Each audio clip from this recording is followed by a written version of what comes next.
Hello বন্ধুরা, দেখুন কঙ্কালীতলায় কঙ্কালী মায়ের যে পুজো দেখতে আসা এবং সন্ধ্যার দিকে সন্ধ্যা আরতি এবং যে কৌশিক অমাবস্যা সেই সাজো সাজো রথ কঙ্কালীতলায় নানান দিক দিয়ে চারিদিকে কঙ্কালীতলা যেন সেজে উঠেছে। হাজার হাজার লাখো লাখো লোক। এছাড়াও সুন্দর কঙ্কালীতলাটা সাজানো গোছানো হয়েছে। এছাড়াও একটা ঐতিহ্যপূর্ণ জিনিস আপনাদের কাছে তুলে ধরলাম, যেটা হচ্ছে ভাদু গান। এই ভাদু গান প্রচলন বীরভূম জেলায়, যেটা হচ্ছেন ভাদ্র মাসে আমাদের গ্রামগঞ্জে যে ভাদু গান এবং ভাদু গানের সঙ্গে ভাদু নাচ যে প্রচলনটা আছে, সেটা আজকে প্রায় অনেকটাই বন্ধ হওয়ার রাস্তায়। তবে কঙ্কালীতলায় দেখে খুব মুগ্ধ হলাম এবং খুব ভালো লাগলো। সকলে এসে এনজয় করলো সেই ভাদু গানের সঙ্গে।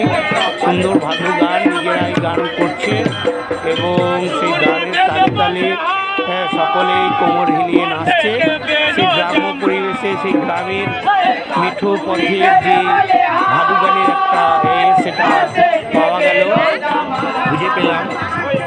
সকলের কাছে অনুরোধ, কার কার ভালো লাগে ভাদু গান এবং এই ভাদু গান যাতে আমাদের সোশ্যাল মিডিয়ায় যেন বেঁচে থাকে, মানে আবার নতুন করে পাই, সেই ভাদু গান যাতে লুপ্ত না হয়ে যায় গ্রাম বাংলা সেই লালমাটি জেলা বীরভূম জেলা থেকে, সেটা সকলের কাছে আশা করি ভালো লাগবে।